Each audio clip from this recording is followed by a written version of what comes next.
Hello student, आज हम समीकरण के अंतर्गत प्रश्नावली 4.1 का दूसरा का आगे का प्रश्न हल करने वाले हैं।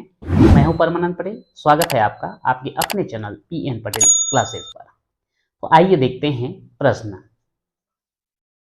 समीकरण को हल कीजिए एवं उत्तर की जांच कीजिए। इस प्रश्न में जो है हम प्रश्न दूसरा में हम 5 प्रश्न जो है हल कर चुके हैं और सभी में जो है कुछ ना कुछ डिफरेंट होता है, जरा हट के रहता है। कुछ ये जो है कुछ टर्म उसका कुछ पद जो है अलग टाइप का होता है, जिसको हम हल करने के लिए जो है हर बार अलग अलग मेथड जो है देख रहे हैं। मेथड तो नहीं कहना चाहिए, उसका तरीका जो है थोड़ा सा चेंज हो जाता है हल करने का। तो वैसे ही यहाँ पर एक प्रश्न दिया है x धन 2 बटे 3 धन 5 बराबर 17। अब ये तो बता दिया गया है कि हम पक्षांतर विधि से हल करते हैं, पर पक्षांतर में हम किसको पहले पक्षांतर करें ये थोड़ा सा समस्या होता है। अगर हम इस समीकरण में जो है x का मान ज्ञात करना चाहते हैं तो पक्षांतर करने के लिए हमारे पास 3 चीजें हैं। यहाँ पे 2 है, 3 है, 5 है। अब यहाँ पर सबसे पहले किसको पक्षांतर किया जाए ये जो है हमको सोचना पड़ता है। यहीं पे हमारा कंफ्यूजन बना रहता है। तो यहाँ पर अगर हम देखें तो ये 5 जो है ये पूरे के साथ मतलब x धन 2 बटे 3 के साथ जुड़ रहा है, तो दूसरे पक्ष में जाकर के घटेगा, ये क्लियर है। लेकिन अगला चीज हम यहां पर देखें कि 3 ये 3 जो है x धन 2 के साथ भाग के स्थिति में है, तो उधर जाकर के गुणा होना चाहिए, लेकिन इसका कुछ ना कुछ संबंध ये 5 के साथ भी है। तो अब ये 5 के साथ भी इसका संबंध है, तो इसके हिसाब से हम इधर कौन सा संक्रिया बदलें ये हमको समझ में नहीं आता। इसलिए हम 3 को जो है पहले पक्षांतर नहीं करेंगे। अगर 2 की बात करें तो 2 जो है x के साथ जुड़ रहा है और जो 2 जो है इसके साथ जुड़ने के बाद 3 से ये भाग भी हो रहा है और फिर इसके बाद 5 के साथ जुड़ भी रहा है, यानी कि इसके साथ 3 संक्रिया जो एक साथ लग जा रहे हैं। तो यदि 2 को अगर पक्षांतर कर दूंगा बोलोगे तो हम ये जोड़ना है तो यहाँ घटाएंगे क्या, यहाँ पर जो है भाग है तो इधर गुणा करेंगे क्या, इसके साथ जुड़ रहा है तो उधर घटाएंगे क्या, ये कंफ्यूजन हमारे दिमाग में बना रहता है। तो जिसमें हमको बिल्कुल भी कंफ्यूजन ना हो उसको हम पहले पक्षांतर कर देंगे। जैसे कि ये पूरे के साथ में 5 जो है जुड़ रहा है, दूसरे पक्ष में ले जाएंगे तो वो उधर जाकर के घट जाएगा, तो ये फिर कोई कंफ्यूजन वाला विषय नहीं रह जाता।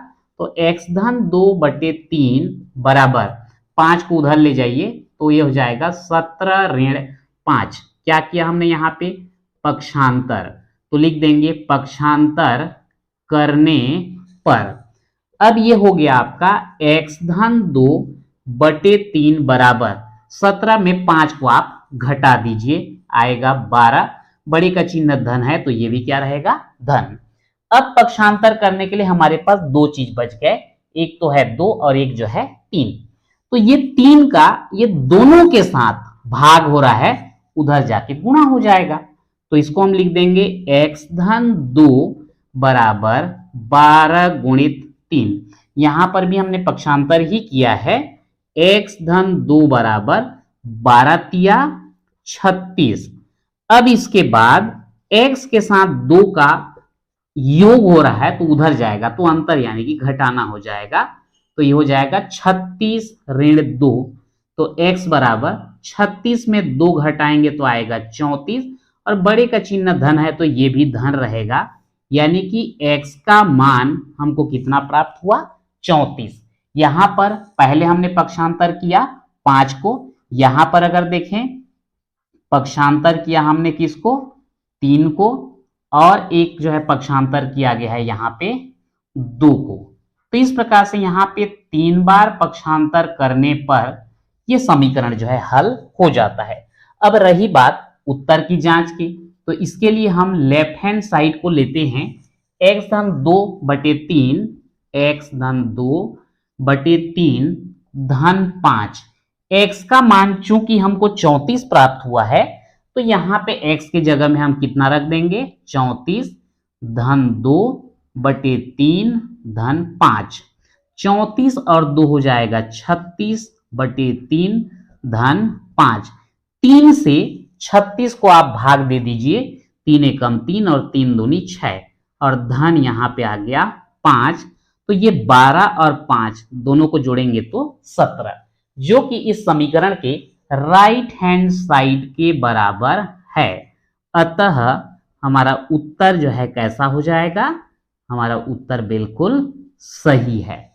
तो इस प्रकार से जो है हम ये प्रश्न को हल करके इसके उत्तर की जांच कर सकते हैं। इसी प्रश्न को अगर अब आप चाहते तो एक दूसरे मेथड से भी बना सकते हैं। हालांकि जो विधि हमको सरल लगे उस विधि से हल करना ज्यादा सही है, लेकिन शुरुआत में हमें समझ नहीं आता कि किस विधि से हम हल करें। जैसे इसी को मैं एक और विधि से हल करके बताता हूं। x धन 2/3 और यहां पर धन 5 है, उसको हम क्या लिख सकते हैं, 5/1 बराबर 17। अब यहां पे इन दोनों का लघुत्तम लेते, आता 3 से इसको भाग दोगे आएगा 1, अंश में गुणा करोगे तो वही आएगा x धन 2, फिर ये धन का चिन्ह लगाए, 1 से इसको भाग देंगे आएगा 3 का गुणा अंश में करेंगे 3 पंछे 15 बराबर 17। ये हो जाएगा x धन 15 और 2 हो जाता 17 बटे में कितना 3 बराबर इधर कितना है 17। अब यहां पर 3 का इन दोनों के साथ भाग है, दूसरे पक्ष में जाके हो जाता गुणा, 3 का गुणा 17 से करोगे तो 17 एकम 17, 17 दूनी 34 और 17 तिया 51, और x के साथ चूंकि 17 जुड़ रहा है दूसरे पक्ष में जाके क्या होता घटता, तो 51 में अगर हम 17 घटाएंगे तो हमको कितना मिलने वाला है 34, और इस प्रकार से यह आंसर हो जाता है। तो इसमें जो है आप मेथड कोई सा भी इस्तेमाल करें, लेकिन लास्ट में हमारा आंसर जो है सही आना चाहिए। ठीक है, तो इस प्रकार से हम इसको जो है दो अलग अलग टाइप से हल करके देख चुके हैं।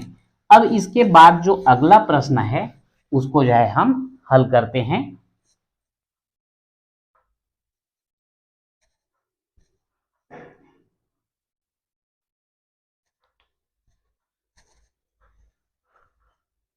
तो सेकेंड वाला क्वेश्चन जो है 3y धन 5/8 बराबर 11/8। अब यहां पर इस टाइप का एक क्वेश्चन हम हल कर चुके हैं। यहां पर अगर देखा जाए तो 5/8 और इधर दिया गया है 11/8, दोनों के हर जो है समान है, तो ज्यादा अच्छा होगा कि हम 5/8 को राइट हैंड में ले चलें। तो ये 3y बराबर हो जाता है 11/8 ऋण 5/8, ये हो जाएगा 3y बराबर, दोनों के हर में 8 है तो लघुत्तम भी आएगा 8, और अंश में जो राशि है वही आ जाएगा 11 ऋण 5। तो ये हो गया आपका 3y बराबर, 11 में 5 घटा देंगे तो आएगा 6 बटे में कितना 8। अब इसके बाद देखते हैं y के साथ 3 का गुणा है, दूसरे पक्ष में ले जाएंगे तो 3 का भाग, तो 6/8 गुणित 3। अब बोलोगे भाग बोले थे गुणा कैसे हो गया, हर में जाके गुणा हुआ है ना, अंश के साथ तो भाग ही हुआ है। तो अब इसको कटा देंगे, 3 एकम 3, 3 दूनी 6, 2 एकम 2, 2 चौक 8। तो इस प्रकार से y का मान कितना आ जाता है 1/4, और ये आपका आंसर हो जाता है। अब यदि हम उत्तर की जांच करें तो लेफ्ट हैंड साइड को ले लीजिए, 3y धन 5/8, तो ये 3 और y का मान चूंकि 1/4 आया है, यहां लिखेंगे 1/4 धन 5/8। यहां पर गुणा करते हैं तो अंश का अंश से गुणा, हर का हर से गुणा होता है। 3 का 1 से गुणा कीजिए, 3 एकम 3, और बटे में आ जाएगा 4 धन 5/8।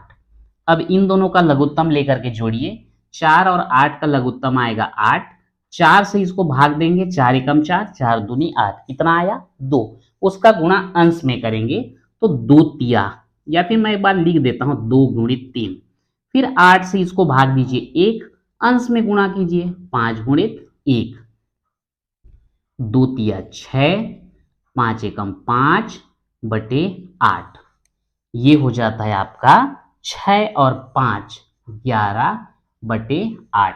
और यही जो है हमको राइट हैंड साइड में दिया गया है, तो बराबर लिख देंगे राइट हैंड साइड। अतः उत्तर सही है। तो इस प्रकार से जो है ये समीकरण भी हमने हल कर लिया। उत्तर आया 1/4। उत्तर की जांच किए, उत्तर जो है बिल्कुल सही आया है।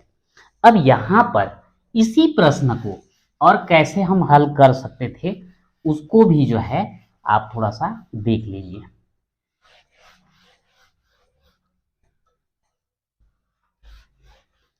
अब यहां पर जैसे अगर हम तिर्यक गुणा वाली पद्धति से बनाना चाहते तो इसको हम लिखते 3y/1 धन 5/8 बराबर 11/8।